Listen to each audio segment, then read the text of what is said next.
السلام علیکم ورحمۃ اللہ وبرکاتہ۔ سوال یہ ہے کہ حالت حیض میں یعنی کہ اگر عورت وہ مینسز کے دوران ہے تو وہ کیا ذکر کر سکتی ہے؟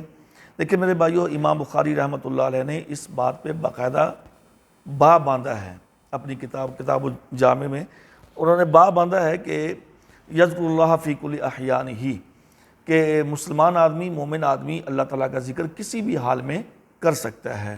اور انہوں نے بطور دلیل یہ آیت بھی پیش کی ہے، الذین یذکرون اللہ قیاما وقعودا وعلی جنوبہم ویتفکرون فی خلق السماوات والارض، یہ سورہ آل عمران کی جو آیت ہے یہ انہوں نے بطور دلیل پیش کی ہے۔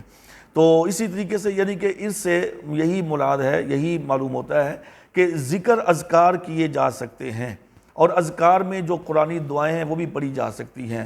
البتہ عورت کا قرآن مجید کو چھونا، قرآن مجید کو پڑھنا، بالترتیب اس کی تلاوت کرنا، یہ منع ہے، یہ عورت نہیں کر سکتی۔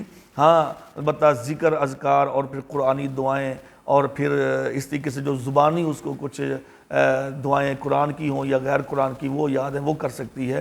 تو مختصر سی بات یہ ہے کہ حالت حیض میں یا جنابت کی حالت میں ذکر اذکار کیے جا سکتے ہیں، البتہ مسلسل بالترتیب قرآن مجید کو چھو کر، قرآن مجید کو پکڑ کر تلاوت نہیں کی جا سکتی۔